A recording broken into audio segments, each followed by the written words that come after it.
They're the ones living it every day. They're the ones sacrificing themselves and going to the protest and getting shot by bullets and violence, and they're the ones experiencing it. And I'm just the one looking in. So my entire view, my life was, how can I uplift those voices? I never want to steal the mic from them. I never want to speak for them. I just rather want to uplift the voices of the people who actually experience it. In the United States, unfortunately, there are so many stereotypes and stigma against Muslims. I think when the time for me to return to Sudan, I think I'll know. I think I'll have full confidence in my decision, and I'll know whatever I'm going to go do in Sudan. This would be the moment that I've been waiting for my entire life.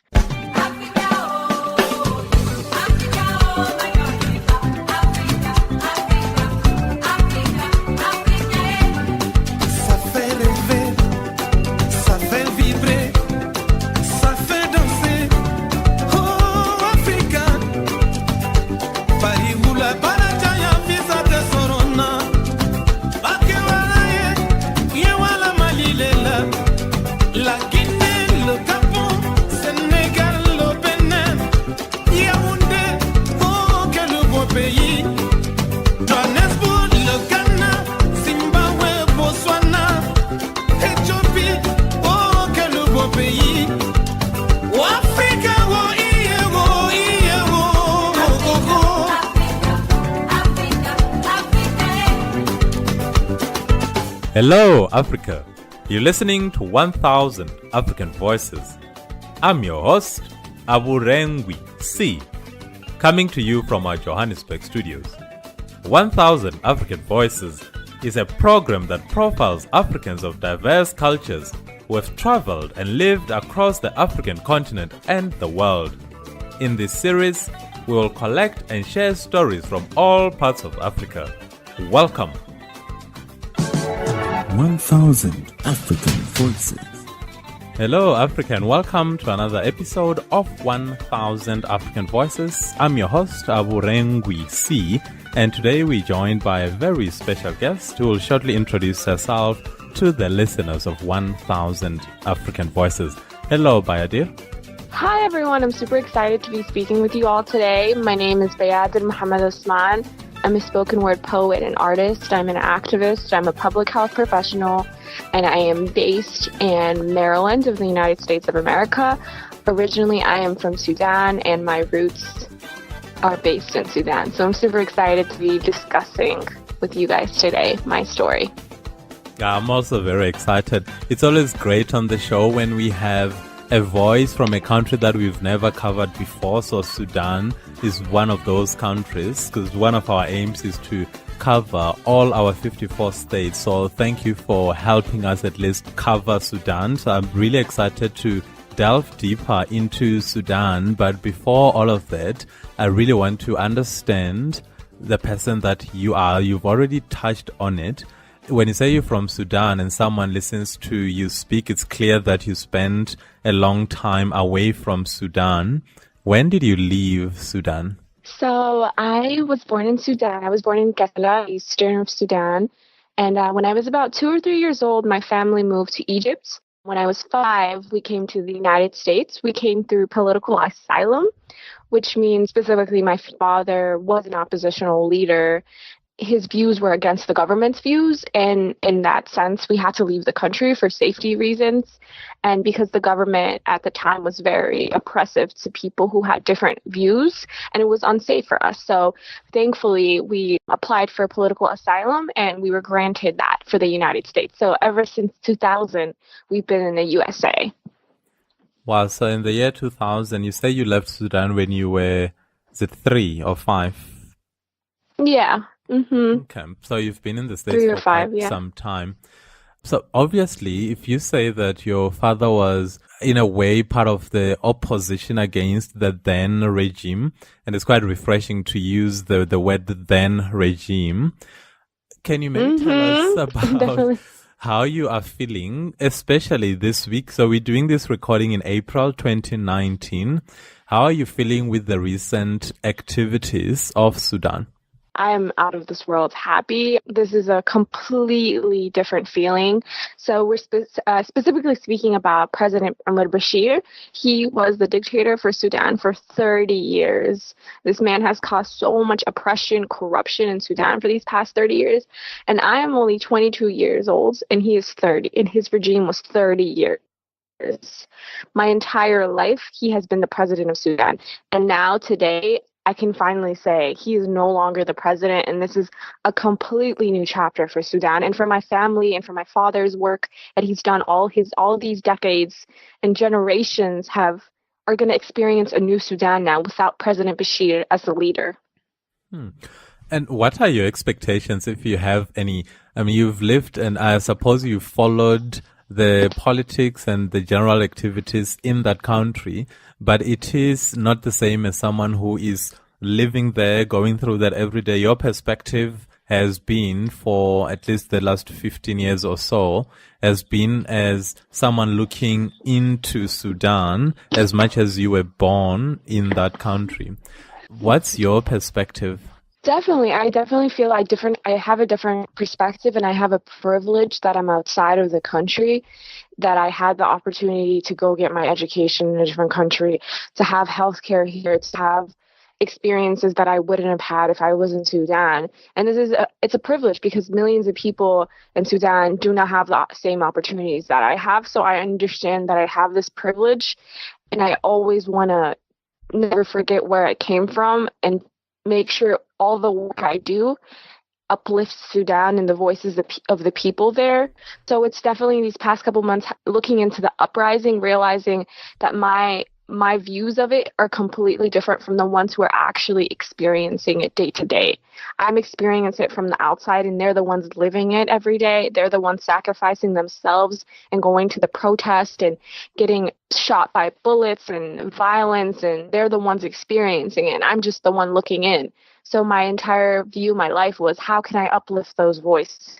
I never want to steal the mic from them. I never want to speak for them. I just rather want to uplift the voices of the people who actually experience it.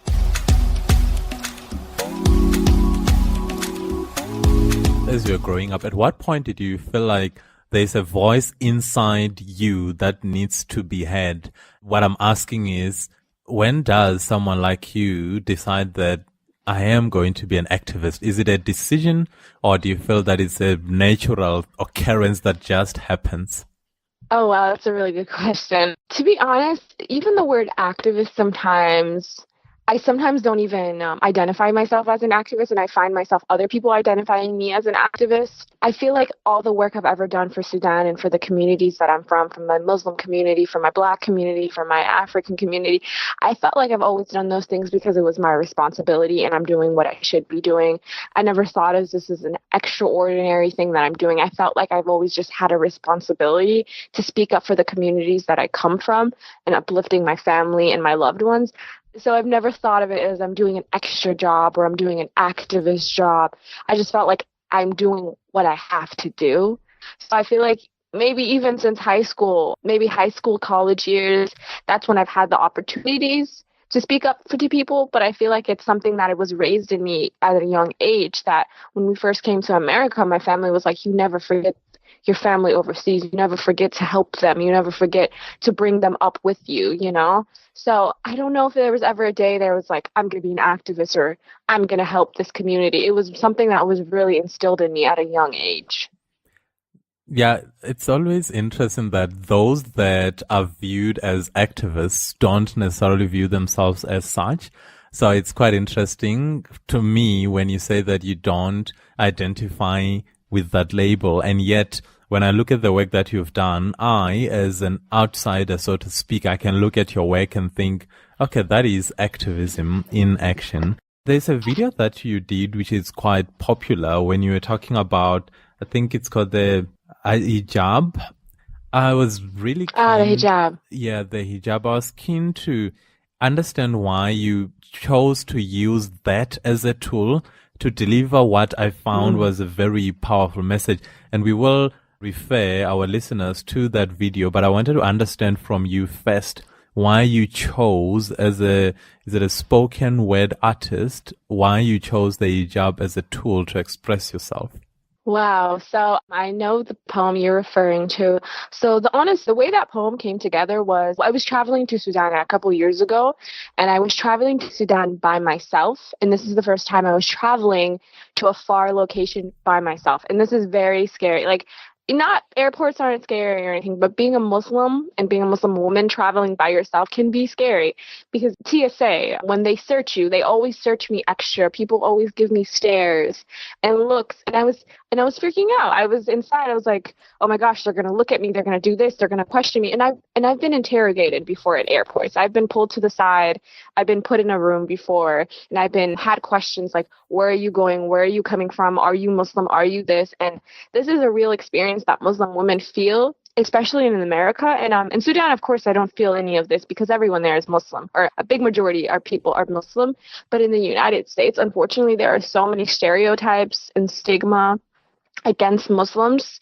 So that poem came from just the difficulties that sometimes arise when being a Muslim woman in the United States because of the misconceptions that people have. And it's something that I carry with me. If I'm going to the grocery store, I'll get certain looks. If I go to class, I'll get certain looks. If I'm in the airport, that's even higher tension and anxiety for me. So that's where that poem came from. It came from an honest fear of sometimes being Muslim woman. Just hearing the hate crimes that happen towards us and have happened to my family members and those around me, especially now in the Trump era, that our president of the United States has said so many Islamophobic things. And, even with the Muslim ban that he's implemented, things like that. That's where that poem came from. My fears. Mm-hmm. Yeah. So when I was watching the video, and I watched it a couple of times, and as promised, I think our listeners can just type in your name. So Bayadir Mohamed-Osman, then go to the video section and you'll see the video. I think it's about 4 minutes long. It's quite a powerful message.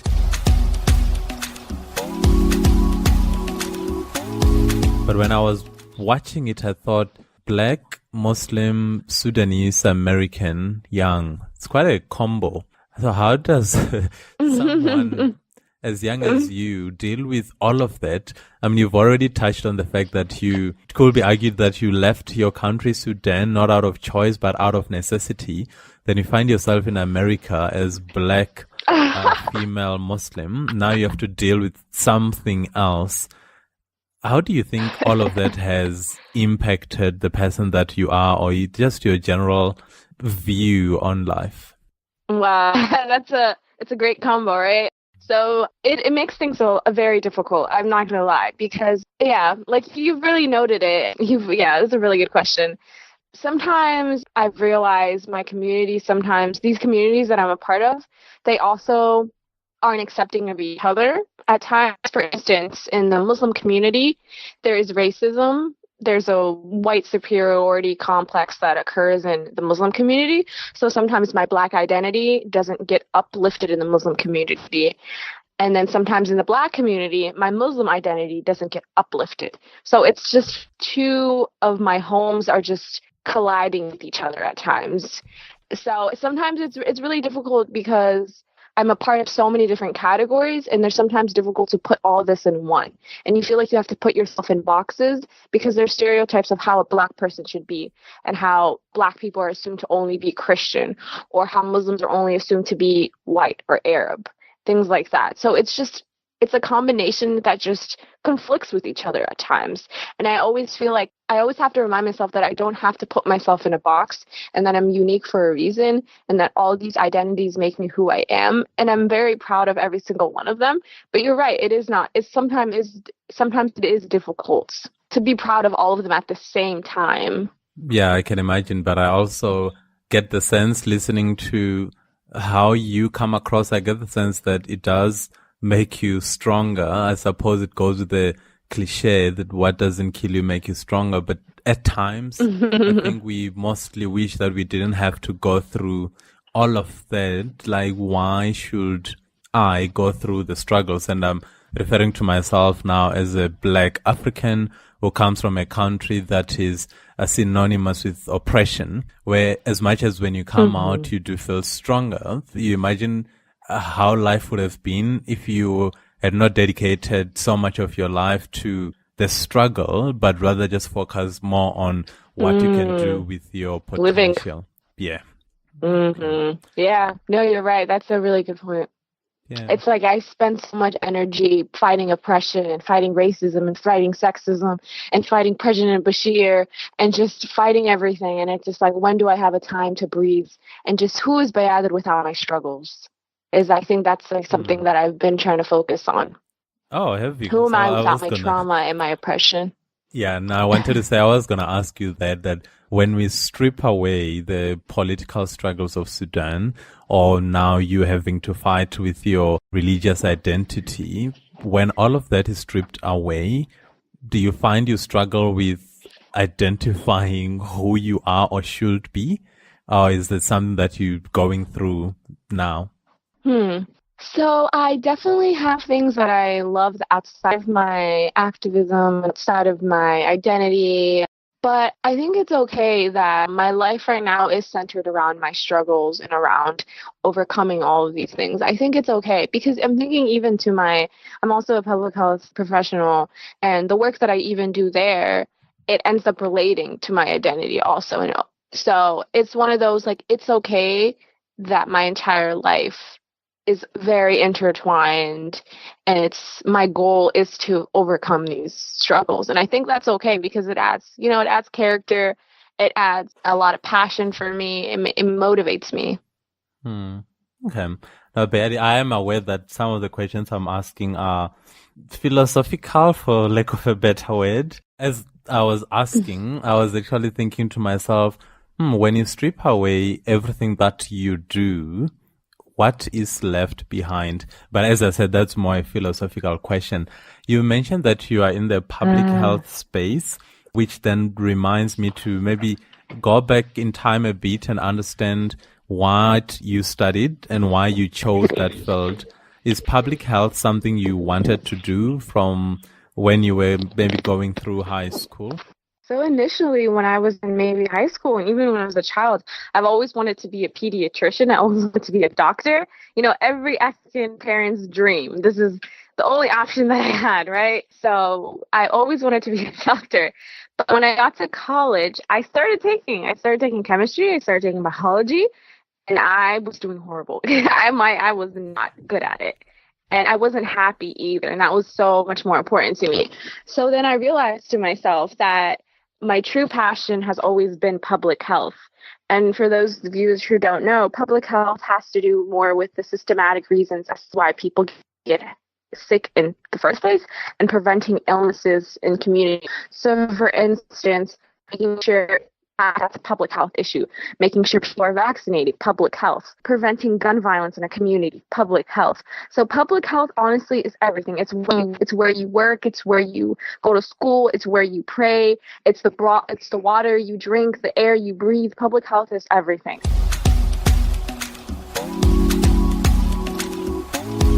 So I realized in college, I went to school in American University in Washington, D.C., and I realized my true passion is public health.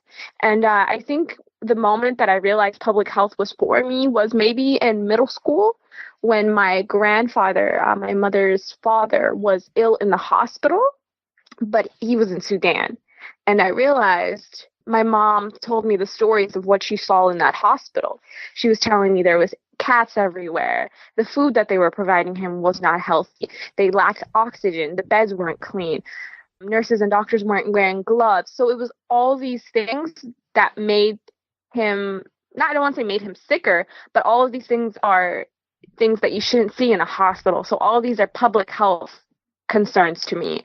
Making sure a hospital has quality services and professional services, that's public health. In that moment, I realized that I want to return to Sudan one day work in a hospital setting or another in health institute in Sudan and just provide them the resources and the education and the training in order to uplift Sudanese healthcare professionals. So I realized I didn't want to be a doctor. I didn't want to see a patient one-on-one.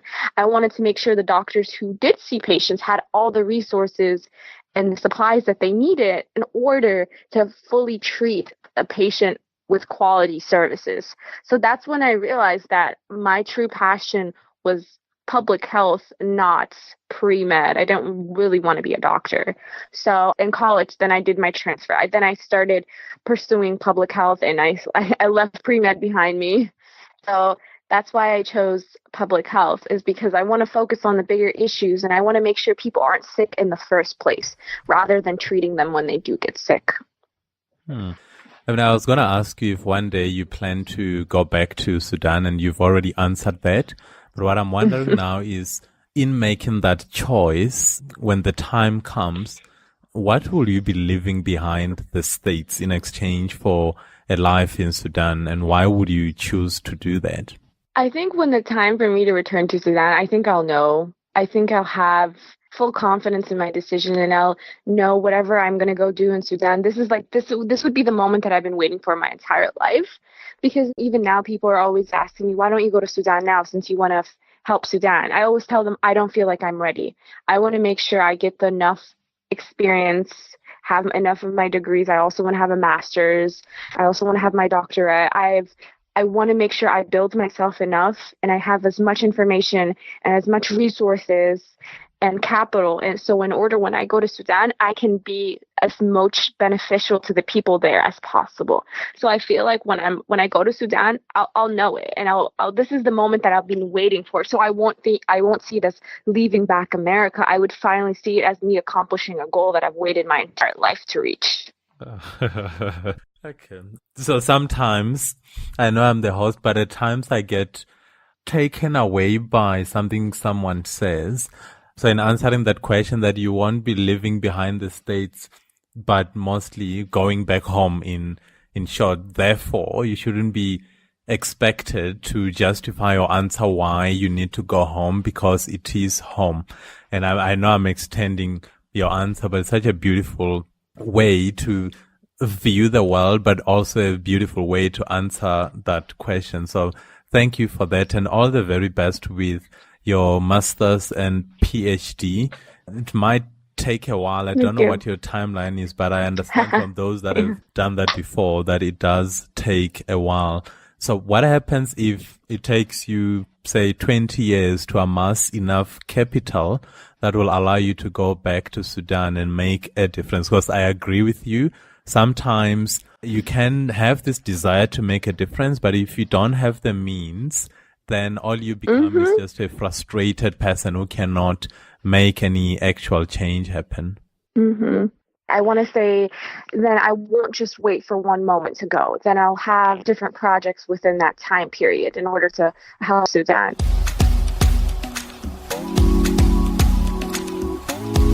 So for instance, when I was in college, I did a research project where I went to Sudan and I interviewed interviewed clinicians and doctors and pharmacists, and I asked them questions, and it was a research project, and I came back and I presented that information at a conference. And then I educated people on what Sudanese health professionals actually want and what they believe and their opinion on the topic. So like in that moment, I was still helping Sudan. So I feel like within these next 10, 15 years I will be doing things for Sudan, but I think me going and actually living there, that might take 10 years, for instance. But I believe in the meantime, I will work on projects or initiatives, or I will do visits, or I will do more research for Sudan, or I'll work with an organization to provide more resources. So it's not that for 10, 15 years, I'm going to do absolutely nothing and sit back. I think even within that time period, I'm going to make sure to provide Sudan with as much information as I can. So for instance, recently, I also wrote an article in Kesara. There was a Chinagua outbreak in Sudan, in Kesara, the city I was born in, and thousands of reported cases. So I wrote an article about it for a publication. So for instance, I will continue doing these smaller projects that I'm currently doing in order to help Sudan's health fields. And with what has recently transpired in Sudan, in theory, what we see is that after a dictator, or rather someone who's been in power for as long as President Bashir was, or former President Bashir was, the world sounds great. opens, the world then wants to help that country. So in theory, it's probably the best time right now for the world to invest in Sudan.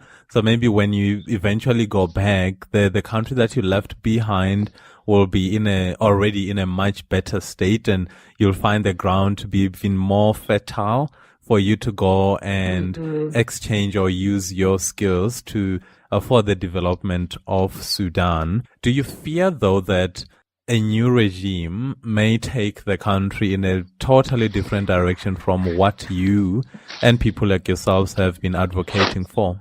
Oh, yes, definitely. That is the greatest fear right now.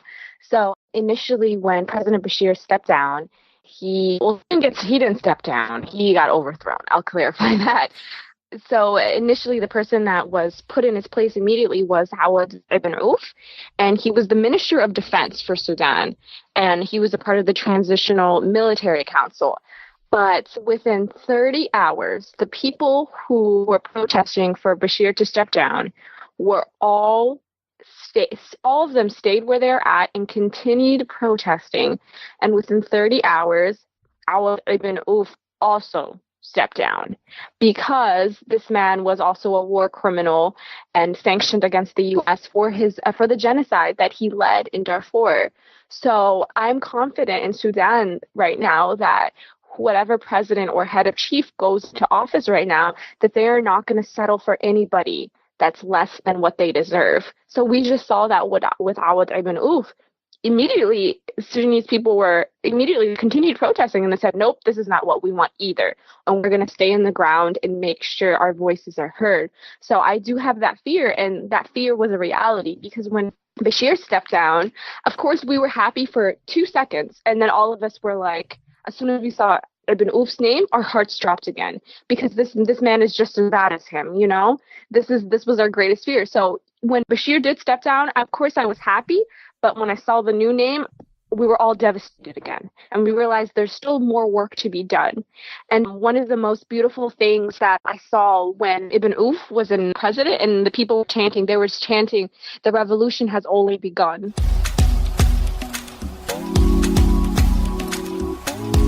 It was so incredible to see that, because everyone thought the goal was to just take Bashir out of office, when in reality, the point and the goal of this revolution is to ensure the entire system and foundation and the entire regime that is set up gets dismantled, and we have completely new fresh faces and a civilian government that has no relations to the military. So that is one of our greatest fears in Sudan, and it was a reality for 30 hours. Well, we did see that. Currently, the new individual head of chief right now is Abdel Burhan, and there's conflicted opinions on him. Some people support him, some people don't, and we're currently waiting to see what he implements and what type of constitution he wants to put in place and who he wants to put in his cabinet. And if Sudanese people do not love it and do not agree with it, I have full confidence that they will overthrow him also. In your mind, what will be an ideal candidate to lead Sudan into the new world? What kind of attributes do you think that leader will have? You spoke about a civilian government, but I'm sure that you have an ideal person to lead Sudan into the new world. Is that something that you have thought about? Honestly, the Sudanese Professional Association, they have been the leaders of this uprising. They have been the voices for the Sudanese people. And I'm confident that they have a few candidates in mind. And we do have, so according to Burhan, he wants to have a transitional government and an election within the next 2 years. So my candidate would be one that the people vote for, one that is inclusive, one that hears the voices of people, one that's a civilian, one that has a good reputation and does not have it doesn't have a reputation or baggage of ties to the old regime, one that is educated on the people and the culture, one that is also wants to uplift women voices and improve the economy and focus on education, healthcare, and just really invest in Sudan and invest in the youth, because the youth were the ones who really led this initiative or led this uprising. So one that's going to invest in their voices and truly uplift them. I personally don't have any names in my head of who this individual would be, but I know we have super qualified people in Sudan, and we have educators, we have doctors, we have lawyers, we have politicians, we have incredible people. And I just want an individual who does not have any baggage, who does not have any political ties and a negative history. So I'm excited for the next couple months, and I hope we start seeing the names of these individuals, because when Bashir was president, people weren't speaking up and saying their views, their oppositional views against him, because that would have been dangerous. They would have been imprisoned or they would have been killed. So we haven't even been able to see who these individuals could be. Who could our future president be? We're not even sure, because those people were afraid to speak up. So now I'm just super excited to learn about who are our future candidates that could lead the country. And I think an individual also who is going to bring in people who, for the Ministry of Health, Ministry of Defense, for education, somebody who can be trusted in order to bring qualified individuals to run the Ministry of Health and to run education and to improve our resources and our trade and things like that. Because I feel like an issue with Bashir's regime was the individuals that he appointed were not qualified for those positions at all. So somebody that's experienced and somebody who is a leader, but also somebody who's going to be able to uplift people around him. So I'm very excited for the next couple months, and I'm looking forward to it. You know, sometimes people leave countries and they go start a new life elsewhere, and they sort of forget about their countries of birth. They will refer to it from time to time because they still, at some or on some level, still relate or can identify with that country. But every so often, you meet someone, in this case, yourself, who has clearly been following what has been happening in Sudan. As much as you stayed in the States for as long as you have, it's clear to me that you have spent so much energy and time invested in what is going on in Sudan. So as you were talking, to be honest, in my mind, I thought, why doesn't she go back now? Because it sounds like Sudan needs you like right now. And I know it's an unfair imposition because you have your own things to deal with, but that is, to be honest, the thought that came to mind, because I'm sure whoever wants to take Sudan forward and they're fortunate enough to be elected, if they want to do things differently and put in fresh faces, new ideas, it always helps when you pull people who are not necessarily within that system, but people who truly identify as Sudanese. So maybe it's an unfair challenge or an unfair imposition on my part to say, I think the country and the continent at large needs people with new ideas who have seen how things are done elsewhere, and you can bring in all those skills to our beautiful continent. But yeah, it's really more of a comment than a question. Yeah.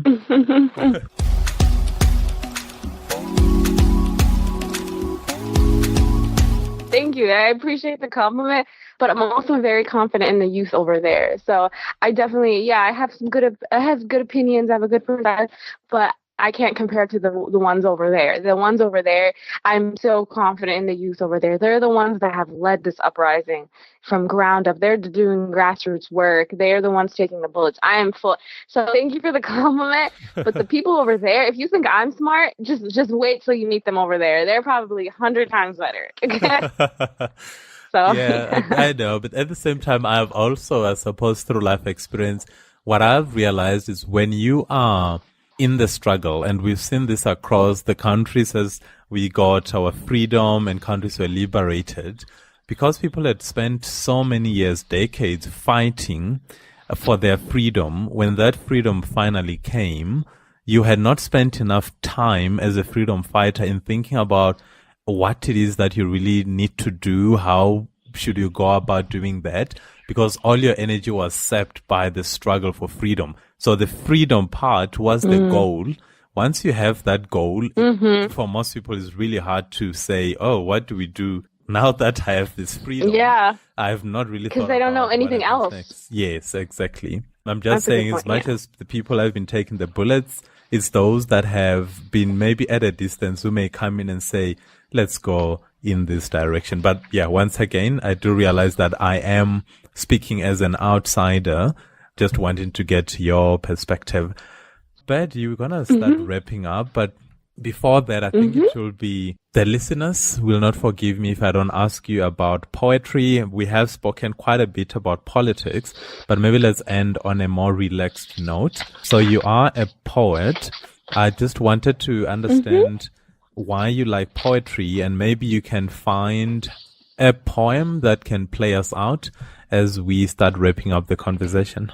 Oh, so I started poetry. I think I was writing since middle school, but when I got to college, I saw my peers doing spoken word poetry and slam poetry, and I was just amazed that the way that they can turn metaphors into stories, the way that they express themselves on a stage, the way they perform, the energy, I felt it, and I just started writing. And then from there, my friends all supported me and pushed me into start performing more and performing. And before you know it, I was performing here and there and winning competitions and traveling here and there to perform my art. And yeah, I'm super grateful that I found an outlet that allows me to heal. And I think that was one of my most important things about poetry was that I had all these troubles and oppression that we talked about and trauma. And how can I turn that into something beautiful? How can I inspire people with it? How can I educate people? How can I make myself understand it more and just reflect on it? Because when I first began poetry, it was just because I wanted to feel better and I wanted to understand myself more. And before you know it, I started performing it, and then I started educating people about my troubles and about the communities that I'm from. So I think poetry is so amazing is because it's healing for myself, but then it's all educating and bringing awareness to everybody that's around me. At this point, you definitely have to share some of your work with our listeners. So I'm going to stop talking and just allow you to do what you do best, which is poetry or spoken word.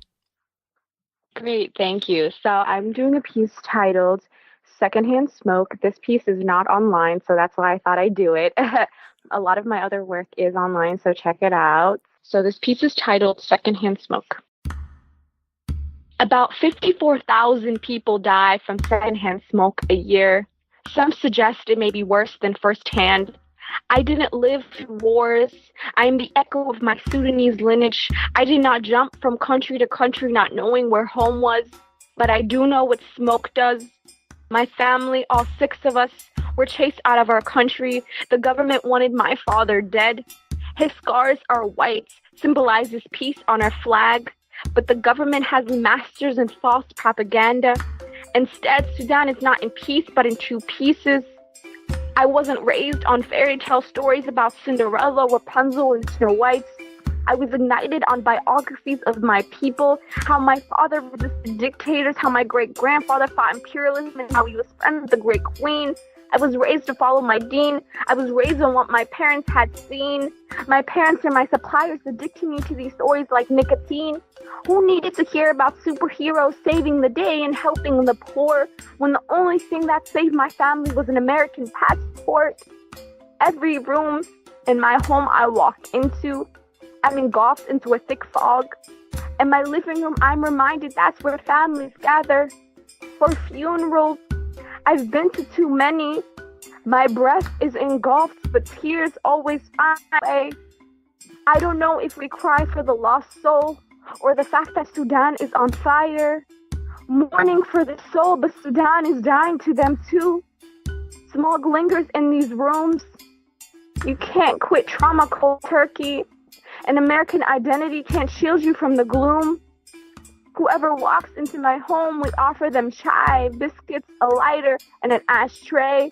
They kindle a few cigarettes and leave thick fumes. To the point the blood of Sudanese genocides always fragrance my clothing. I will always be the kid in the room that smells like smoke. Some say I should not write about being a Sudanese refugee because I don't have a first-hand experience. Do they not know? 54,000 people died from secondhand smoke just last year. I no longer blame them for exhaling every eulogy. Smoke is meant to be exhaled eventually. That's the end.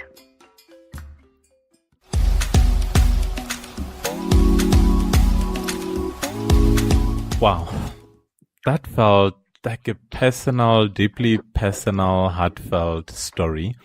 As we were doing that, I closed my eyes and you managed to transport me right into Sudan. You transported me into your family's life. You took me through how you grew up, some of the experiences you have had. Really like the line on the fact that you cannot be shielded by the fact that you have an American passport. But as you were going through that, you really took me deep into what the Sudanese struggle has been about. So on that note, Bayadir, it's really been a pleasure. It's been so educational for me to understand Sudan from someone in the diaspora. So I've truly appreciated being taken through, being educated on Sudanese politics and the impact that a leader such as former President Bashir can have on families. So that really, it's been an inspiration to listen to you. But I'm also full of hope knowing that Africa has children, or the children of Africa are out there and willing to contribute to this continent in a very positive way. So thank you for making the time to share your past, your hopes and dreams, but also the poem that you've just shared. Thank you. Thank you. Thank you very much. Thank you. No, thank you so much for this opportunity. I really enjoyed speaking to you. Thank you. It's really been, maybe one last question. Who said the following? The media makes smoke of my breath. The media provides ammunition for America to attack me with.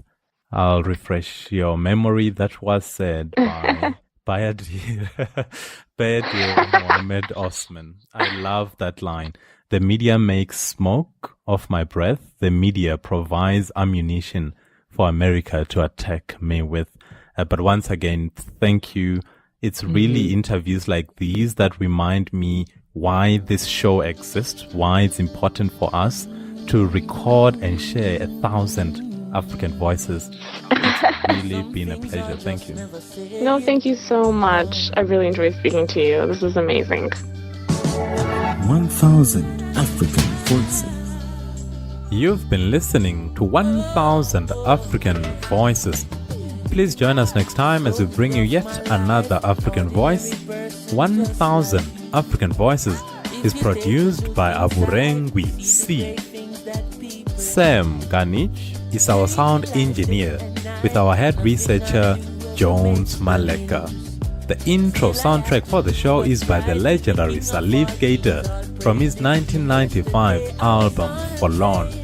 The song you're listening to right now is by Chronix, and the title of the song is Legend. For more information, including the contact details of our guests, please visit us on our website www.1000africanvoices.com. You can also subscribe to our show on iTunes by searching for 1000 African Voices. We are also available on Stitcher. You can find us as well on Podbean. The only thing we ask of you is that you subscribe to our show by logging on to 1000africanvoices.com and click the subscribe button. That helps us grow. It helps us keep producing and bringing to you more African voices. Until next time, Kungana Africa, and take care. Being an ordinary person doing what's right. Yesterday at the football game, a little girl asked me my name. She said, "Sir, I've seen you before. Tell me, who are you?" I said, "I am a legend that you never heard of before." She said, "I am a lion, but you never heard me roar. I am a hero that nobody celebrates. But if one person remembers my name, that means on the ocean of fame I'm an unknown sailor. I'm the percussionist playing with the wailers, the one with the shaker, the mover and shaker. My name wasn't on the front of the paper, but me not cater. Much more than the work is greater. Creation glorifies creator. So all deeds done are in the name of my maker. I am a legend that you probably never hear about. Words from the lion's mouth. I am a hero that nobody celebrates. But if one person remembers my name, give praise, that means I made a change.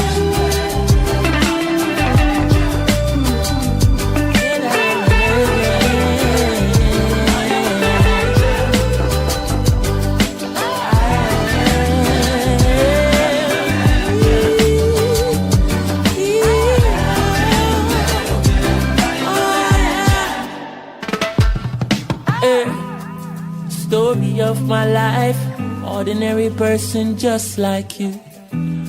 If you take a look inside, you see the great things that people do. We're out here changing lives day and night, day in, day out. BBC don't show it, CNN don't show it. He's out.